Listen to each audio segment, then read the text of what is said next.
सवाल ये किया कि Tony Robbins, you are a healer, you are a motivational speaker, you are a person जो इन सेशंस के $1 बिलियन कमाता है, यार तुम्हारे पास एक चीज का इलाज है, वो क्या है? किसी का गम खत्म कर सकते हो थेरेपी से, टेक्निक से, दवाई से, किसी चीज से। टोनी रॉबिन्स ने पता क्या जवाब दिया? उसने कहा मैं हर चीज का सॉल्यूशन जानता हूं, एक चीज का सॉल्यूशन नहीं है मेरे पास, I am failed and it's really difficult. जब हम उसका इलाज करते हैं तो डॉक्टर साहब बैठे हैं, वो बताएंगे हम उसको थोड़ा सा मैनेज कर सकते हैं, लेकिन वो खत्म नहीं होता वो पेन। पूछा गया कौन सी पेन? उसने कहा जब किसी का बच्चा मरता है और वो उसको दफनाता है, उसको गुस्ल देता है, उसको जब दफनाता है, ये गैर फितरती है शायद। उधर अब्बा को दफनाना आसान है, पता होता है कि कैंसर हो गया, बीमार है और आखिर कर रहा है। अपने जवान 19, 22, 23 साल के जीसी के, एफसी के, पीयू के बच्चे को दफनाना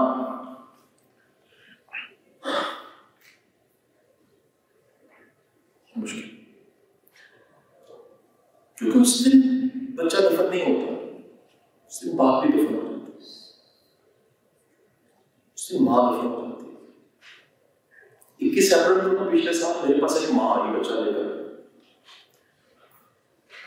मेरा डायग्नोज था नशा करता है, एबनॉर्मल बिहेवियर्स, स्विंग्स बड़ी शदीद। वो कहती है साइकियाट्री मैंने नशा किया। मैंने रेफर किया उस दिन किसी जगह मुआलिज, सर मैं भूल गया डेट, इसमें से चैट हो गई, आई हैव अ प्रूफ। इस साल 21 अप्रैल को ना मुझे किसकी याद, इस साल 21 अप्रैल को अचानक मुझे याद है कि मैंने मैसेज किया अचानक कि बाजी वो आज 21 है, मुझे याद है आप कैसी हैं और वो उम्र कैसी है। उसने आगे से कहा आह लम्बा सा, आज उसकी बरसी, उसने वो सुबह मुझे मिलने के बाद उनका बजी आप क्या कह रही हैं? उनका कासिम उसने इंजेक्शन उसने गलत लगाया है और सुबह उठा नहीं। मैंने कहा मुझे क्यों नहीं बताया? कहती जब किसी का बच्चा चला जाता है वो किसी को बताने के काबिल नहीं होता। फिर एक स्टोरी क्रिएट करनी पड़ती है, हार्ट अटैक हो गया, शर्जील आती से सुबह से सुबह उठ के कहानी क्रिएट करनी पड़ती, किसको बताएंगे आप? How you can explain, how you can tell, how you can, क्योंकि इतना ज्यादा स्टिग्मा और इतना ज्यादा टैबू है नशा। अगली बात आपको कह रहे, स्टोरी खत्म। ये जो सड़कों पे आपको नजर आते हैं ना नशे के, फिरोजपुर रोड के दरमियान की पट्टी के ऊपर, किस हालत में होते हैं? जल्दी से बताएं, मैं लेक्चर खत्म कर दूंगा।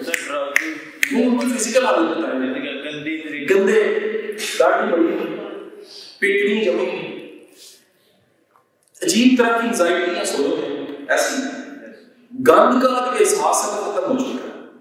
सेल्फ हाइजीन, इवन के टीका 2 यूज कर रहे हो बेटा, वो सिर्फ 4-5 माह पहले किसी इंडस्ट्री में नॉर्मल लाइफ जी हो, बजाकर मैं बजाकर की बात कर रहा हूं, अंदर जो चल रहा है मैं उसकी बात नहीं कर रहा, वो उससे चंद साल पहले बिल्कुल नॉर्मल हो गए, नशा नहीं कर रहे। और बेटे सिर्फ 19 साल पहले किसी हॉस्पिटल के लेबर रूम के बाहर उनका बाप खुशी के साथ अल्लाह का शुक्र अदा करके एक मन मिठाई बांट रहा होगा बेटा पैदा हो।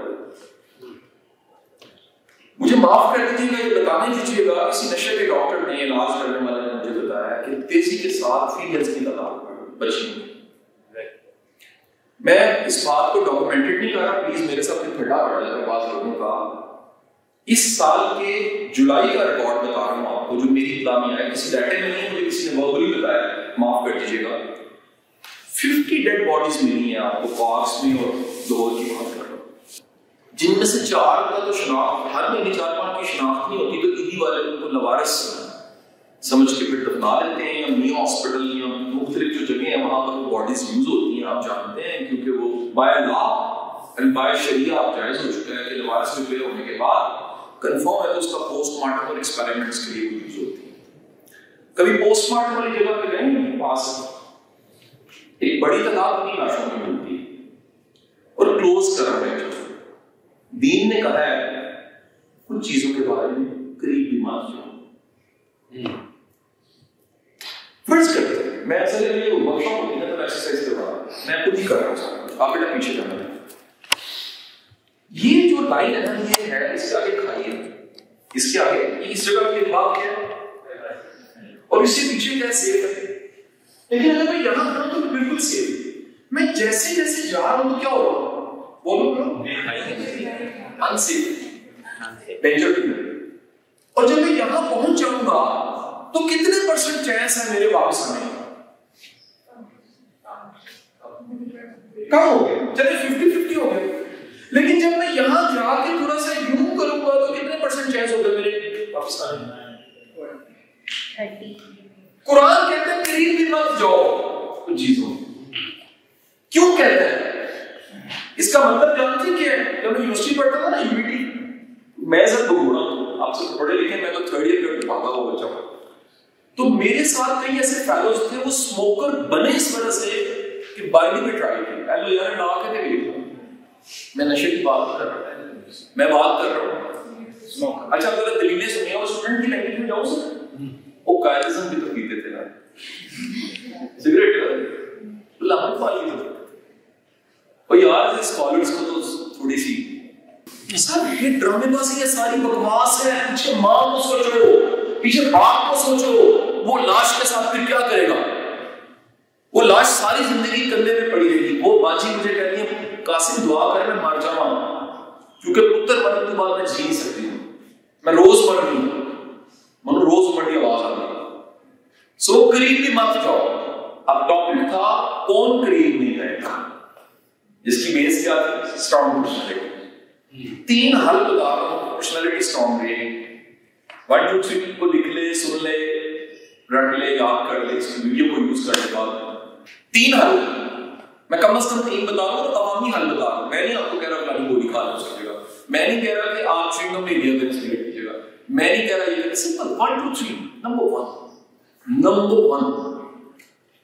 मेरा बेटा साफ सुथरे रहने की आदत डालो, फिजिकली और मेंटली नीट एंड क्लीन, जो अल्लाह को सबसे ज्यादा पसंद है।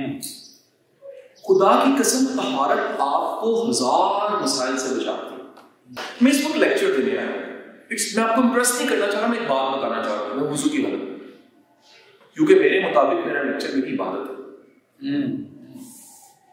अगर मैं आज चला जाऊं, अभी चला जाऊं अल्लाह के पास, तो मैं अल्लाह को कहूंगा या बारी वाला मैं वुजू की हालत में अपना इबादत का काम कर रहा था, मैं नियत लेके आया था अपने बेटे और बेटियों से बात करनी। Number 2 sir company matters. Sir याद रखिएगा डूबता वो है जिसके साथ वाला डुबोने वाला होता है, राइट? भागता वो है जिसके साथ वाला भागने वाला होता है। The credit goes, मेरी जिंदगी की सारी कामयाबियों का एक सीक्रेट मेरी कंपनी है। मैं आगे सबसे मिला, राइट?